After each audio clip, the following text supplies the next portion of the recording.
Welcome back to another episode of In the Garage, Kit Reviews. And in this episode,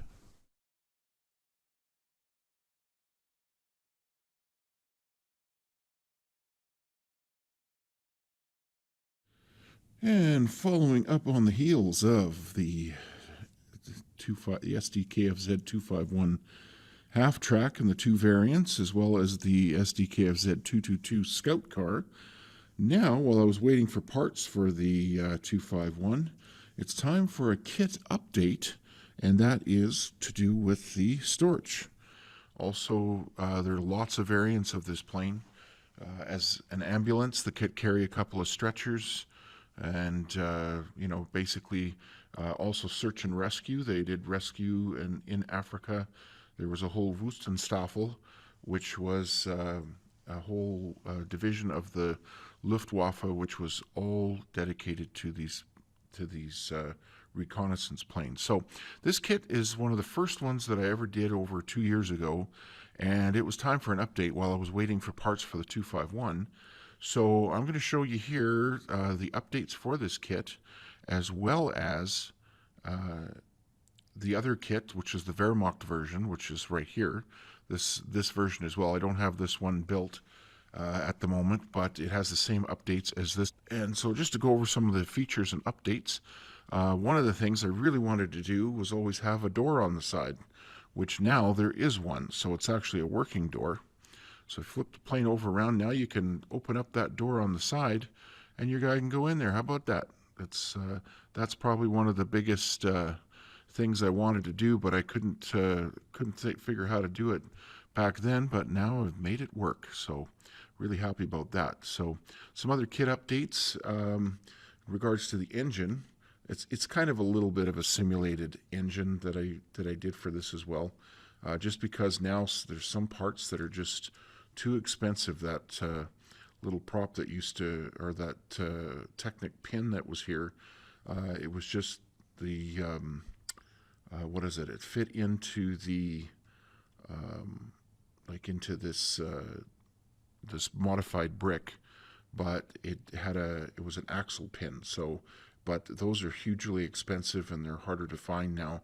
So I had to make a modification. So I made a little bit of an engine there, if you want to call it that. So that's kind of what you can do with it right there. Is just if you wanted to have some sort of little engine display thing, you could do that. It's just a tiny bit of detail there. The other thing with the kit, as far as updates go, is the wing flaps. Now, the wing flaps before, I had there was an extra flap support in there. Well, I took those out, which makes these very easy to move, so there still is resistance, so they're not going to flop away on you or whatnot, but it's very easy to move now with just a couple of fingers, so it was very handy. Another thing too is in regards to the landing gear. Now beforehand, the original landing gear looked like this, but in the desert they actually had a little skid. So that's what's on this is just a little tail strut or tail skid, which is more accurate because, I mean, hey, in the desert you don't really need a lot of wheels. You could almost get away with skis just about because, I mean, especially a lot of sandy areas. So that's the change also. So for this kit, that was pretty much it for updates. Now this is Rommel's Storch. Some of the things you may not be aware of, and as far as design was, there's a landing light here, and then this is a piton, which basically is a speed indicator, is what that is. So when they're taxiing down the runway or wherever they're at, taking off, then that lets them know when it's time to pull up on that stick, and away they go. So also the regular features are, if you just take off the back glass, then you can put your observer in there, as well as in the cockpit. You can actually slide a guy right down in there and you can actually pull him back out the same way. This is Rommel's version, and yes, there are pictures of him actually leaving this, getting out of this airplane. You can watch some other videos on YouTube that you can find, and with DLAW, and of course the kit. All three Storches come with a pair of binoculars and a briefcase. So that way you guy can observe, and if he's an officer, like this guy I happen to have with me here, let's pull him out here. we'll just say this is, well, you could sell this as General Cruel. And that, he's there. He's got, has some binoculars and a briefcase, so you could actually sit in the back there, observe, write his information down, and bring it back to headquarters. So that's it for Rommel's Storch. I do have a Rommel minifigure, but I'm just kind of keeping him beside. So the Wehrmacht version, like I said, is I don't have it built, but it has exactly the same features as Rommel's version. And now bringing in, this is an all-new kit. This is also a Fieseler Storch, but now this is a DAC version. And you'll notice some big improvements on this. It has all the same features as the Rommel's kit that was updated, with the engine, with getting the pilot in and out, with the wing flaps, the same thing. Also with the tail skid, which was typical. And also now, in the observer's position, there is actually a machine gun now. Now, if you look at all the Storches, I'll throw up a couple of pictures here. They've all pretty much came like this, except for Rommel's. It did not have a gun in the back, that particular Storch. He was in others. But this is one Storch I really wanted to do in dark tan. Now this actually has a few other things with it too.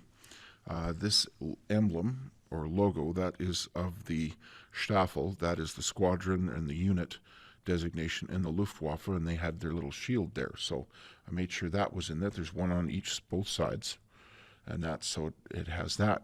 So now the gun on the back, which is really cool because it can swivel both ways as well as move up and down. So it is fully functional.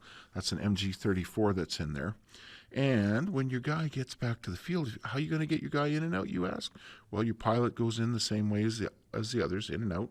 It has the door as well on the side, and that's so you can get in and out. But also you can flip back this hatch there, or the glass, and you can stick your observer in there. So the MG was actually added as just a little bit of defense, because especially the latter part of the African campaign, the Allies had air superiority, and there were a lot of Ju-52s lost, and Storches as well. Not a lot of Storches, but there were a few lost to Spitfires and Hurricanes.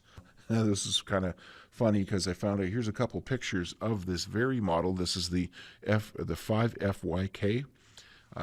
It was caught in a desert storm, and one of those big flash storms and windstorms, and here it got flipped over upside down, and it was deemed about 50% damaged, and I think they repaired it. I don't have any photos of that showing it after it was fixed, but that's what happened to this particular one, and I thought it was kind of funny just to put that in there anyway, and that use that designation for this particular plane. So, but otherwise, this is complete. One of the other things with dark tan, it does not have as many tiles or many parts rather that tan color does. So the only parts that I couldn't get that I wanted for the kit were on the tail, and if you look close at it, this is actually a sticker. As you can see, it's flat. It doesn't reflect or anything. So it's two wraparound stickers around the tail section, and that's the reason, because the slopes that are on both sides of this, as well as couple of the other parts, you cannot get. 4 lousy parts, and they just don't have them in dark tan. So that was my compensation, was to make a big sticker. So there's a big sticker pack for this kit.